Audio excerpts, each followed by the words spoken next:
रात में लास्ट में असेसमेंट होगा और उसमें भी जो क्वालिफाई करेंगे कैंडिडेट्स उनको फिर सर्टिफिकेट मिलेगा। बस मतलब यही था हमारी तरफ से, बाकी इसके डिटेल क्यूटी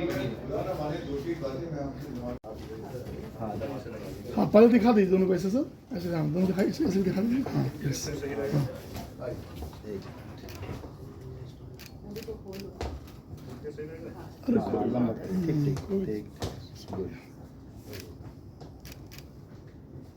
कहाँ है? चलो आइए डॉक्टर साहब आइए, प्रभु डॉक्टर साहब आइए, आप जितने आ सकते हैं आइए, थोड़ा हेलो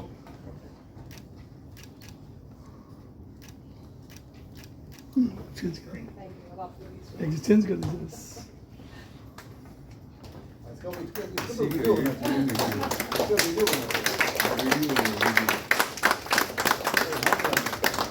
हाथ मिला दीजिए।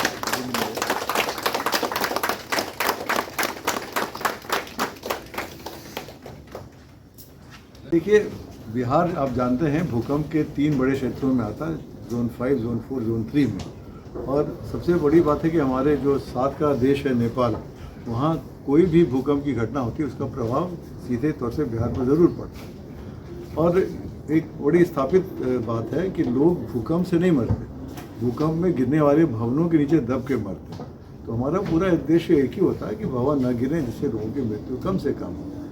हम भूकंप आने पर क्या किया जाए इसकी ट्रेनिंग तो बहुत देते हैं लोगों को, और आपको जान के बड़ा अच्छा लगेगा कि हमारी ट्रेनिंग के बाद बच्चे बहुत सारे बच्चे भूकंप में उन्होंने अपने आप को सुरक्षित रखा। घर गिर गया उनका, लेकिन वो एक मेज़ के नीचे एक छोटी लड़की अपने छोटे भाई बहन को पकड़ के उसके नीचे बैठी रही और वो सुरक्षित रही, उसने अपने 2 भाई बहनों को बचाया।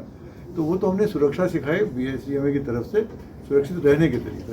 लेकिन भवन सुरक्षित हो तो वो भी दुर्घटना की गुंजाइश बहुत कम थी। उसको बचाने के लिए हम लोगों ने पहले अपने स्तर पर 20,000 राजमिस्त्रियों को ट्रेनिंग दे दिया है। लेकिन हम चाहते हैं कि उनकी प्रतिभा और निखरे और ऊपर तक जाए, ऐसा कार्य करें कि देश में दुनिया में उनके प्रतिभा का इस्तेमाल हो, व्यवहार हो। तो इसके लिए सबसे बड़ी संस्था जो नेशनल स्किल डेवलपमेंट कॉरपोरेशन कहलाती है, NSDC, उनके साथ हमने संपर्क किया और 3 साल के अथक प्रयत्न के 4 साल के अथक प्रयत्न के बाद हम लोग आज खड़े हुए एक साथ खड़े हुए कि 16,000 लोगों को हम और अच्छा बनाएंगे, बेहतर लोगों को और बेहतरी की तरफ ले जाएंगे, जिससे कि वो कोई वैसा काम कर सके जिसके लिए हमने पहले उनको तैयार नहीं किया। लेकिन विशेष रूप से उनकी तैयारी होगी भूकंप प्रतिरोधी भवन बनाने के बारे में। ये सर, पुरानी भवनों को कहीं ना कहीं रेट्रोफिटिंग की आवश्यकता है। जो आम सरकारी भवन है तो सरकार कर दे रहे हैं, लेकिन आम जनमानस का जो कहीं पुरानी भवन है उसको लेकर के क्या ये जो राजमिस्त्री ट्रेंड होंगे वो काम करेंगे? क्यों नहीं करेंगे? उनको देखिए, उसका पूरा पोर्शन रेट्रोफिटिंग उसको कहते हैं, उसकी ट्रेनिंग होती है। हमने दी है ट्रेनिंग। और आपको जान के अच्छा लगेगा कि शायद बिहार अकेला राज्य है जिसने IIT पटना की मदद से एक क्वांटिटेटिव एनालिसिस, माने ये बताया जाता है संख्या में कि ये बिल्डिंग रेट्रोफिटिंग में इसकी कितनी ज़रूरत है। अभी तक तो हम एक आंखों से देख करके गुणात्मक रूप से बताते थे कि अच्छा बहुत ख़राब है, ऐसा कहते थे। लेकिन कितना ख़राब है क्या हम 10 के स्केल में मेजर कर सकते हैं? ये पहली बार ये काम हुआ।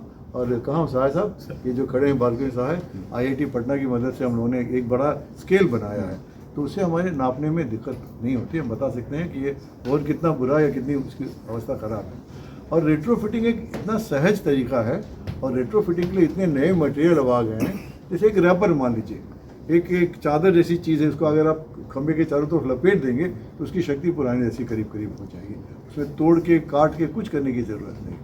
और जिसको हम कहते हैं जैकेटिंग, कि आप अगर चाहें तो कॉलम के चारों ओर लगा दें, एक आप कंक्रीट का एक छोटा सा बना दें खोल, उसकी अब ज़रूरत नहीं पड़ती थी। अब पतली चादर कंक्रीट, वो जो स्ट्रॉन्ग चादर आती है उसको मेम्ब्रेन कहते हैं, वो चारों तरफ आप लपेट सकते हैं।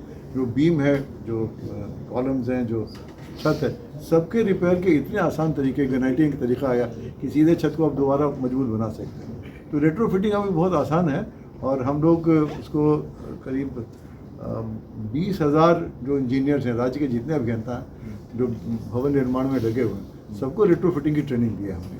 अभी अगला मुहिम हमारा वही होगा कि इन इंजीनियर्स को भेजकर फील्ड में एसेस करवाएं, दिखवाएं कि कौन सा अगर ख़राब है, गड़बड़ है, उसको कम से कम खर्च में उसकी मरम्मत करा दें। सर मैसन को कहाँ से सिलेक्ट करें?